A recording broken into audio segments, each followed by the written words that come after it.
Ladies and gentlemen, beautiful people, welcome to the 97 Republic YouTube channel, where I react to news and live events of different sports. So I kindly ask that you hit the like button and the subscribe button, as that will really help this channel grow. And to ensure you don't skip a beat, click the notification bell as well. That way you can guarantee that you don't miss any of the action. Alright, so let's go.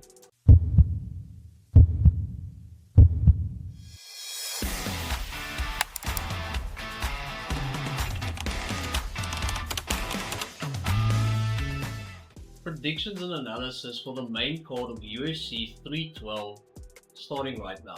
So we start off the main card in the welterweight division with Jake Matthews takes on Francisco Prado, and the big differentiating factor in this fight is experience, where stylistically both men somewhat match up well against one another, but the big differentiating factor is experience. Jake Matthews has had 20 fights inside of the UFC and Prado only has had 3. And with regards to Jake Matthews' record, he's won 13 of them and he's lost 7 of them, where Prado has won 1 and lost 2 of his fights. And the difference stylistically is, even though both men is considered to be strikers and the fundamentals are based off of striking and based off of solid boxing, Francisco is more of an offensive striker and Jake is as well, but the differentiating factor is Jake is really good defensively and striking off of his back foot. We saw it in his last fight with Philip Rowe, where Jake basically pieced Philip Rowe apart with counter punching and then started to initiate striking exchanges. And with regards to Prado's last fight against Zellhuber, he got pieced up because Zellhuber is basically the same as Jake Matthews, just a longer guy, but he's also predominantly a counter striker. And Prado, with rushing in the way he does, trying to close the distance, trying to fill that void and get his shots off, left himself extremely susceptible to counter strikes, and Zellhuber pieced him apart. His face was a bloody mess after that fight. So that's why I'm picking Jake Matthews to win this fight. I just think stylistically, even though they match up quite well with one another, the counter punching against Prado's offensive game, the way Prado tries to enter range, I don't think it's really good for him, because he's not as crisp yet with regards to his striking. And keep in mind that Prado actually debuted in the lightweight division, so this is his 3rd fight. He's still trying to find his feet within the UFC. He started at lightweight, this fight is at welterweight, his previous one is at welterweight, so he still needs to know and learn his body with regards to what it is capable of inside the UFC. Where Jake Matthews is established, he's had a lot of fights.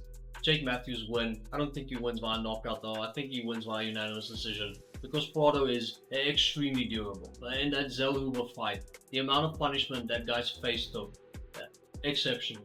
So Jake Matthews via unanimous decision. Then going into the next bout, in the lightweight division, we have Jimmy Crute versus Rodolfo Bellato. Now, it may feel like there is some Australian bias with regards to my predictions, but I watch the fights. I watch a lot of their fights, their previous fights, and I'm basically just giving my analysis. So, spoiling it, I think Jimmy Crute wins. And here's the reason why. In Rodolfo's last fight against Teixeira, could have been stopped. It was a specific type of hair away from getting stopped, with Teixeira basically bashing Rodolfo Bellato's face and his head bouncing off the canvas multiple times. So could have been stopped, and then Rodolfo basically bounced back and won via kind of the exact same way, but what he experienced was way worse and looked way worse than what he did to Teixeira. So honestly, that loss could have that win could have been a loss. And with regards to Jimmy Crute, now I know he's been on a 3-fight losing skid. Right, he had 2 losses, had a no contest or a draw rather against Alonzo Menafield, and then went on to lose against Alonzo Menafield. But keep in mind that the guys Jimmy Crute has lost to, right? Anthony Smith, who's faced John Jones. Now sure, he's on the latter end of his UFC career, but Anthony is still really good with regards to the light heavyweight division. Well, he lost to Jamal Hill, who was a light heavyweight champion, and he lost to Alonzo Menafield, and the man is a freight train. So put a little bit of respect on Jimmy's name. I know he's lost. I know he's on a 3-fight losing skid. But if we look at the guys that Jimmy has actually beaten, right, some big names. Modestas, Pastauskas, good fighters. And I don't think Rodolfo is yet at that level. And if Rodolfo Bellato gets caught by one of Jimmy's punches, the same way he got caught multiple times against Io Portieria, there's no ground and pound needed. He would go to sleep immediately. So I have Jimmy Crute winning the fight, and I actually have him winning the fight by knockout, probably say second round. Rodolfo fights with his chin up. He's very much exposed, especially when he pushes his opponent against the fence, right? When he's applying pressure to his opponent, leaves himself open. I think Jimmy catches him. I think Jimmy knocks him out. So I'm going Jimmy Crute, second round knockout. Then going into the third fight, on the main card, a heavyweight bout, Justin Tafa takes on a debutant, Teixeira. Now Teixeira, massive, an enormous specimen. Like, the guy is 6'7" and weighs about every single pound that exists. An absolute unit against Justin Tafa, who not the smallest kid on the playing ground either. And with regards to this heavyweight bout, it might end up being one of two things. And when I say it, you're probably gonna say, well, duh, I'm an idiot. But either someone gets knocked out or they don't. Now, I'm not a philosophizer, but I don't think this fight would see the judges scorecard. Now, I know I also predicted the same thing with Pavlovich and with Rosenstrike, but it takes two to tango. Rosenstrike didn't want to tango, and we got what we got in the end. But with regards to this fight, so all of Justin Tafa's wins in the UFC has come by a knockout. The man packs some heat in those gloves. And Taliesin, making his debut in the UFC, coming off of Dana White's Contender Series, I don't think it bodes well for Taliesin Teixeira. Now, obviously, being a mountain of a man might make it somewhat difficult. He might have the reach advantage, and with that may have the striking edge with regards to technical striking. But if Justin Tafa connects, it's like a cinder block that hits your face. And I think he will connect at some point, because in Taliesin's fight, his last fight in the Contender Series, he did eat some punches. Now, I don't think you'd be able to survive if you ate the very same punches against Justin Tafa, because the guy Taliesin fought in Dana White's Contender Series weighed about 216 pounds. Justin Tafa comes in at the limit of 266. A lot of horses in those fists, a lot of horsepower in those fists. I think Justin Tafa, I think he knocks Taliesin out. Now, I'm not biased pro Australian fighters. This is just my opinion. Very important statistic, my opinion. I think Justin Tafa knocks Taliesin out. I really do. Then going to the co-main event, Weili versus Tatiana Suarez. We have the unstoppable force, and we have probably one of the best fight IQs in the UFC right now. We have Tatiana Suarez, who feels like she is undeniable, and then we have Weili, who besides from Rose Namajunas, has never lost a fight inside of her UFC career. Now, I think stylistically, I'd say they're even. Not with regards to their fundamentals, but with regards to how they match. With Weili being the much better striker, and Tatiana being the much better wrestler. With regards to pace, I think Tatiana is able to sustain the pace that she puts on for 3 rounds. I think she can do it sustainably for 5 rounds. Now the difference is whether she will be able to take Weili down, because that's basically her road to victory.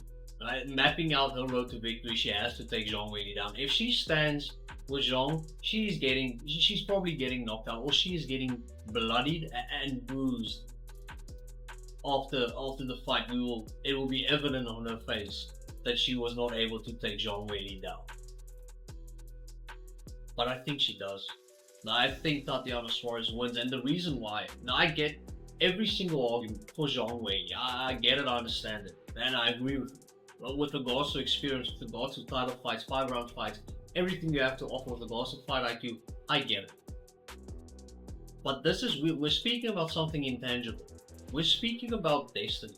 Because that's what it feels like when looking at Tatiana Suarez. It feels like she is destined to be champion. With everything that she's faced, every adversity that she's gone through, getting to this point feels like she won't be faced by the moment. She's basically prepared herself for this moment, and everything she has gone through basically prepared her for this moment.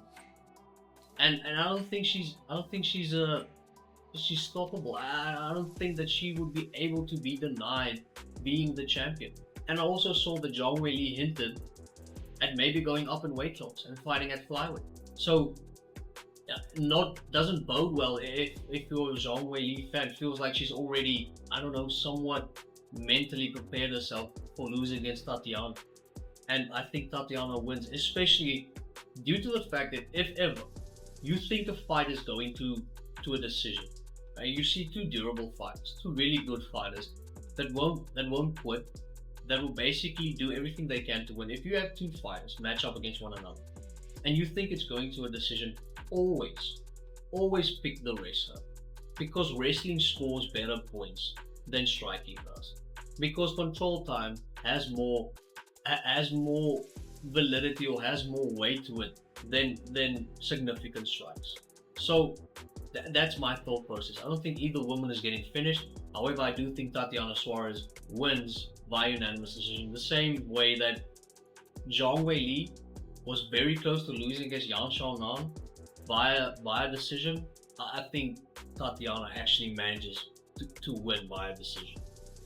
And then we move on to the main event, right? The main event in the middleweight division, Dricus du Plessis versus Sean Strickland. Now, I might be biased. The only fight, I might be biased. Right? Seeing that Dricus is from the same country I am, seeing that I'm a massive fan, but also a massive fan of Sean Strickland. Just saw his press conference. Thing of beauty, poetry.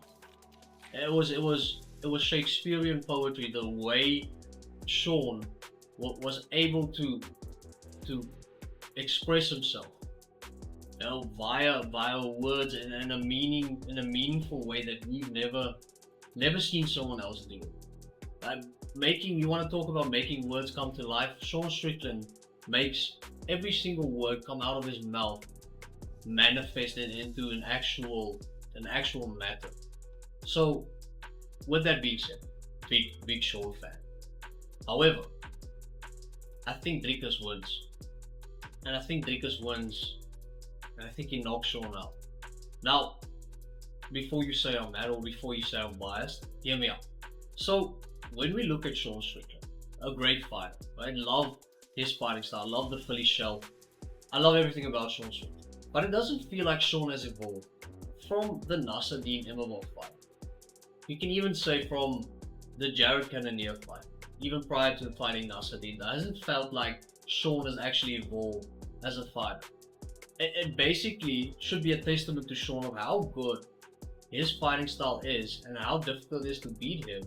Because not evolving since Jared Cannonier and still being able to beat champion, beating Izzy, beating Paulo Costa, beating Nasruddin Imavov is a testament to how good Sean really is.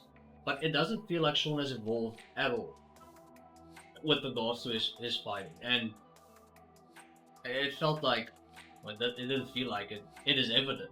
It's a indisputable fact that Dricus has evolved as a fighter. When we looked at Dricus versus Rob Whittaker, obviously we saw dominant performance. When we looked at Dricus versus Sean Strickland the first time, we saw some, not some lapses, but we saw where Dricus had to improve.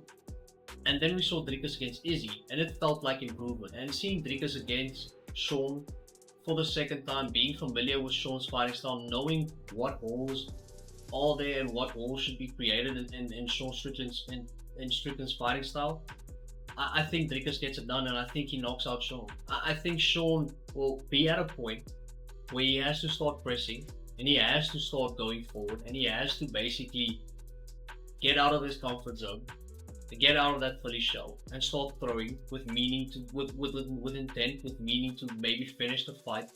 And I think he gets clipped. I think Dricus knocks him out because Dricus has a lot of power, a lot of durability, and that's basically it. And if the fight goes to the decision, I don't see Sean winning it once again, due to the fact that if somebody's taking someone down, I feel like it's Dricus. Now, even though Sean is defensively a really good wrestler, I don't see Sean initiating wrestling exchanges.